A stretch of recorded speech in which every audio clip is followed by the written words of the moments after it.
तो आज हम सेमेस्टर 4 की पॉलिटिकल साइंस का मेजर 2 स्टार्ट करने वाले हैं। मेजर 2 के अंदर आता है स्टेट पॉलिटिक्स इन इंडिया। तो हम वीडियोस की सीरीज के through state politics in India को कवर करेंगे। इस स्टेट पॉलिटिक्स इन इंडिया के अंदर 4 यूनिट्स आते हैं और उन 4 यूनिट्स के अंदर भी 4 सब यूनिट्स आते हैं। तो हम टोटल 16 वीडियोस के अंदर पूरी की पूरी स्टेट पॉलिटिक्स इन इंडिया को कवर करने वाले हैं। तो आज हम यूनिट 1 स्टार्ट करने वाले हैं। यूनिट 1 के अंदर आता है अंडरस्टैंडिंग स्टेट पॉलिटिक्स और इस यूनिट 1 के अंदर भी हम इसका सब टॉपिक डिस्कस करने वाले हैं जिसका नाम है state politics in India a conceptual framework. तो आइए शुरू करते हैं। तो अब हम स्टेट पॉलिटिक्स इन इंडिया का एक कंसेप्चुअल फ्रेमवर्क देखने वाले हैं।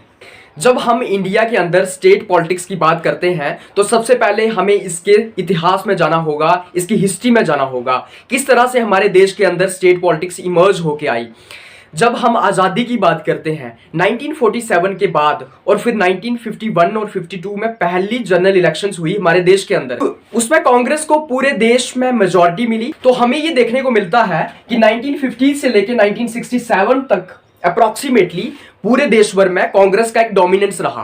रीजनल स्टेट्स के अंदर भी कांग्रेस की ही सरकार रही और नेशनल लेवल पे जनरल इलेक्शंस के अंदर भी कांग्रेस की सरकार ही रही। लेकिन इसके बाद हमें एक शिफ्ट देखने को मिलता है। जो एक नेशनल पॉलिटिक्स होती थी देश में या फिर जो एक वन पार्टी डोमिनेंस था पूरी कंट्री में, उसमें एक डिक्लाइन आ जाता है, उसमें एक शिफ्ट देखने को मिलता है। हमें देखने को मिलता है कि अलग अलग स्टेट्स के अंदर रीजनल पार्टीज इमर्ज होके आती हैं और वो रीजनल पार्टीज अपनी सरकार बनाती हैं अलग अलग स्टेट्स के अंदर। तो हमारे देश की राजनीति में एक शिफ्ट आया, एक चेंज आई जिसके अंदर नेशनल पॉलिटिक्स से रीजनल पॉलिटिक्स की तरफ शिफ्ट हो रहा था। अब देश में सिर्फ एक ही पार्टी नहीं थी जो पूरे देश की स्टेट्स में सरकार बना रही थी, अब अलग अलग रीजनल पार्टीज इमर्ज होके आ रही थी। तो जो अलग अलग रीजनल पार्टीज बनी, ये रीजनल पार्टीज अपने साथ वहाँ के रीजनल इंटरेस्ट को सामने लेकर आई। वहाँ के जो लोकल लोग थे, वहाँ के जो उस पर्टिकुलर रीजन की नीड्स थी, उन नीड्स को सामने लेकर आई। तो हमें ये एक शिफ्ट देखने को मिला हमारी नेशनल पॉलिटिक्स के अंदर कि पूरा का पूरा फोकस जो है वो स्टेट पॉलिटिक्स की तरफ चला गया, जहां पे अलग अलग स्टेट्स जो हैं वहां पे रीजनल पार्टीज रीजनल इंटरेस्ट के लिए फाइट करती दिखी। वहां पे स्टेट पॉलिटिक्स जो है वो रीजनल इंटरेस्ट के आधार पे होने लगी। तो अब हमें ये देखने को मिलता है कि जब हम इंडियन पॉलिटिक्स की बात करते हैं तो हम इंडिया की पॉलिटिक्स को सिर्फ नेशनल पॉलिटिक्स को देखकर मेजर नहीं कर सकते हैं, डिटरमाइन नहीं कर सकते हैं।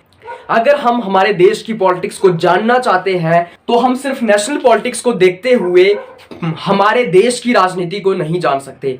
हमें स्टेट पॉलिटिक्स को भी जानना होगा, हमें स्टेट पॉलिटिक्स को भी कंसीडरेशन में लेना होगा।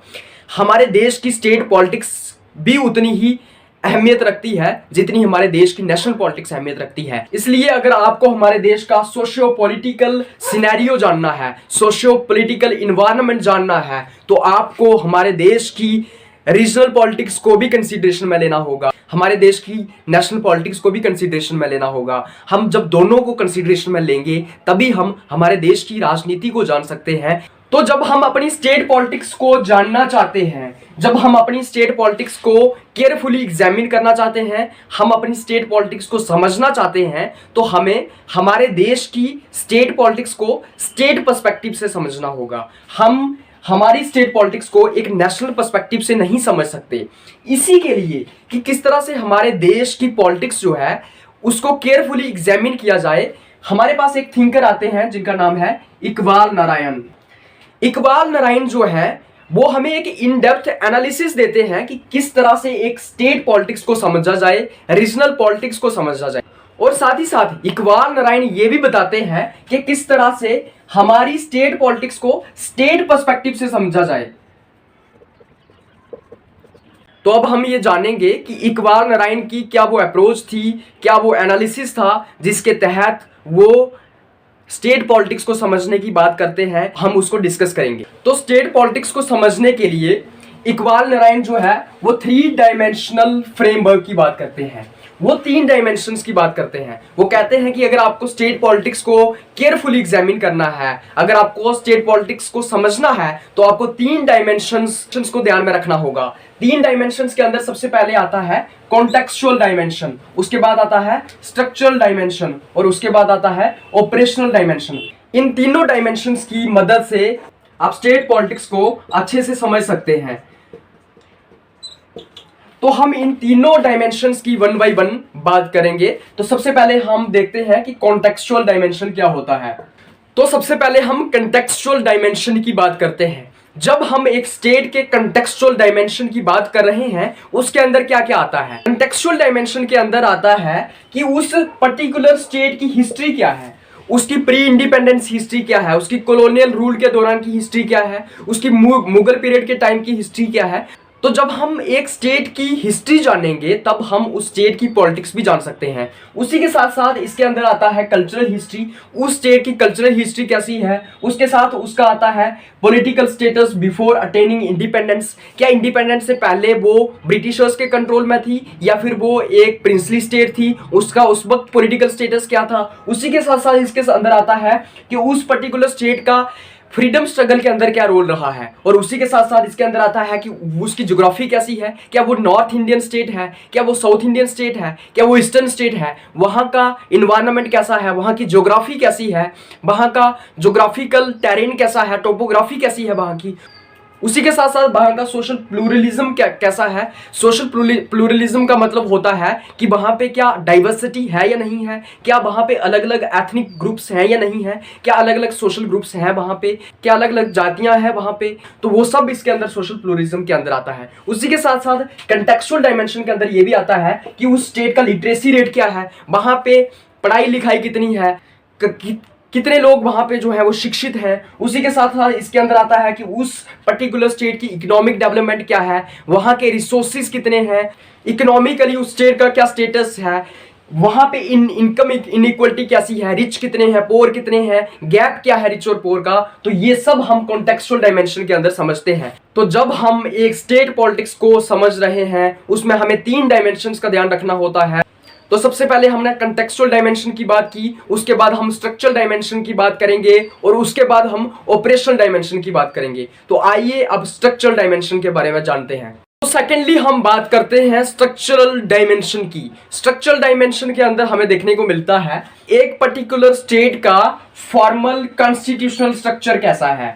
इसका मतलब क्या हुआ कि उस स्टेट के अंदर सेपरेशन ऑफ पावर को किस तरह से फॉलो किया गया है, क्या उस स्टेट को कोई स्पेशल प्रोविजंस दिए गए हैं। तो ये सब आता है कॉन्स्टिट्यूशनल स्ट्रक्चर के अंदर। उसी के साथ साथ हम उसमें देखते हैं कि उस स्टेट के अंदर ऑफिस ऑफ गवर्नर किस तरह से है, चीफ मिनिस्टर का ऑफिस किस तरह से है और काउंसिल ऑफ मिनिस्टर्स का स्ट्रक्चर किस तरह से है। तो ये भी हम स्ट्रक्चरल डायमेंशन के अंदर समझते हैं। उसके बाद हम देखते हैं कि उस स्टेट के लेजिस्लेचर का क्या स्ट्रक्चर है, क्या वहां पे स्टेट लेजिस्लेचर यूनिकैमरल है या बाइकैमरल है, क्या वहां पे एक ही हाउस है या फिर 2 हाउस हैं। उसी के साथ साथ हम देखते हैं कि वहां का पॉलिटिकल प्रोसेस कैसा है, वहां की पॉलिटिकल पार्टीज कितनी है, क्या एक ही पॉलिटिकल पार्टीज है, क्या 2 पॉलिटिकल पार्टीज है, उन पॉलिटिकल पार्टीज की आइडियोलॉजीज क्या है, वो सब भी हमें इसके अंदर देखने को मिलता है। और उसी के साथ साथ हम देखते हैं कि वहां के प्रेशर ग्रुप्स का क्या रोल है, क्या वहां पे अलग अलग प्रेशर ग्रुप्स हैं, क्या वहां पे ट्रेड यूनियंस हैं, क्या वहां पे स्टूडेंट की ऑर्गेनाइजेशंस हैं, क्या वहां पे लॉयर एसोसिएशंस हैं। तो अगर वो सब प्रेशर ग्रुप्स हैं तो उनका इन्फ्लुएंस क्या है वहां की पॉलिटिक्स के ऊपर। और उसी के साथ साथ हम ये जानते हैं कि वहां पे इलेक्शंस का क्या प्रोसेस है और उसी के साथ साथ वहां का एडमिनिस्ट्रेटिव फ्रेमवर्क कैसा है, वहां की एडमिनिस्ट्रेशन कैसे रन होती है। तो वो सब हमें स्ट्रक्चरल डायमेंशन के अंदर देखने को मिलता है। तो हमने 2 एस्पेक्ट कवर कर लिए हैं। उसके बाद हम डिस्कस करेंगे ऑपरेशनल डायमेंशन को। जब हम ऑपरेशनल डायमेंशन की बात करते हैं इसके अंदर आता है रोल ऑफ पॉलिटिकल एक्टर्स का। जब हम रोल ऑफ पॉलिटिकल एक्टर की बात करते हैं तो वहां पे हम देखते हैं कि जो वहां पे लोग पॉलिटिक्स में इन्वॉल्व हैं, जो वहां के एमएलएज हैं, एमपीज हैं या वहां की जो लोकल पॉलिटिक्स में इन्वॉल्व हैं लोग, उनका क्या रोल है, वो क्या पढ़े लिखे हैं, कम पढ़े लिखे हैं, उनका बिहेवियर क्या है, वो भी हम इसमें देखते हैं। उसी के साथ साथ हम वहां का पॉलिटिकल कल्चर देखते हैं, वहां का राजनीतिक कल्चर कैसा है और उसी के साथ साथ हम वहां का पॉलिटिकल बिहेवियर देखते हैं कि लोगों का बिहेवियर क्या है, लोग किस तरह से वोट करते हैं, क्या वहां पे कास्ट के नाम पे राजनीति होती है, क्या वहां पे रीजन के नाम पे वोट पड़ता है या वहां पे डेवलपमेंट के नाम पे वोट पड़ता है। लोगों का ट्रेंड क्या है वोट करने का, लोगों का पैटर्न क्या है वोट करने का, बिहेवियर क्या है, वो सब हम ऑपरेशनल डायमेंशन के अंदर जानते हैं। तो हमने 3 एस्पेक्ट्स कवर कर लिए हैं, जिसमें सबसे पहले हमने कॉन्टेक्सुअल डायमेंशन पढ़ा, उसके बाद हमने स्ट्रक्चरल डायमेंशन पढ़ा, उसके बाद हमने ऑपरेशनल डायमेंशन पढ़ा। इकबाल नारायण कहते हैं कि हम इन 3 डायमेंशंस को समझकर एक स्टेट की पॉलिटिक्स को समझ सकते हैं, एक स्टेट की पॉलिटिक्स को हम क्लोजली एग्जामिन कर सकते हैं, हम क्लियरली डिटरमाइन कर सकते हैं। तो हम इस पूरे लेक्चर की अब कंक्लूजन की बात करेंगे। कंक्लूजन में हमें देखने को मिलता है कि जब हम स्टेट पॉलिटिक्स को समझने की बात करते हैं तो हमें अलग अलग फैक्टर्स को साथ में लेना पड़ता है। हम उस स्टेट की पॉलिटिक्स को सिर्फ एक डायमेंशन को लेके नहीं समझ सकते। हमें अगर एक स्टेट पॉलिटिक्स को समझना है, वहाँ की हिस्ट्री को हमें समझना होगा, वहाँ के कल्चर को समझना पड़ेगा, वहाँ की टोपोग्राफी को समझना पड़ेगा, वहाँ के पॉलिटिकल एक्टर्स का बिहेवियर समझना पड़ेगा। तो अलग अलग डायमेंशंस, अलग अलग अप्रोचेस को हमें साथ लेकर चलना पड़ेगा, तब ही हम एक स्टेट की पॉलिटिक्स को क्लोजली डिटरमाइन कर सकते हैं, एक स्टेट की पॉलिटिक्स को समझ सकते हैं। और जब हम हमारे देश की बात करते हैं, जब हम नेशनल पॉलिटिक्स की बात करते हैं, जब हम इंडियन पॉलिटिक्स की बात करते हैं, हमें यह समझना होगा कि हमारी इंडियन पॉलिटिक्स के अंदर स्टेट पॉलिटिक्स काफ़ी ज़्यादा रोल प्ले करती है। और अगर हम देश के सोशियो पॉलिटिकल सिनेरियो को जानना चाहते हैं तो हमें देश की रीजनल पॉलिटिक्स को भी समझना होगा, हमें स्टेट पॉलिटिक्स को भी। आज की इस वीडियो में बस इतना ही। अगली वीडियो के अंदर इसी यूनिट के सब टॉपिक सेकंड की बात होगी। तब तक बाय बाय, टेक केयर।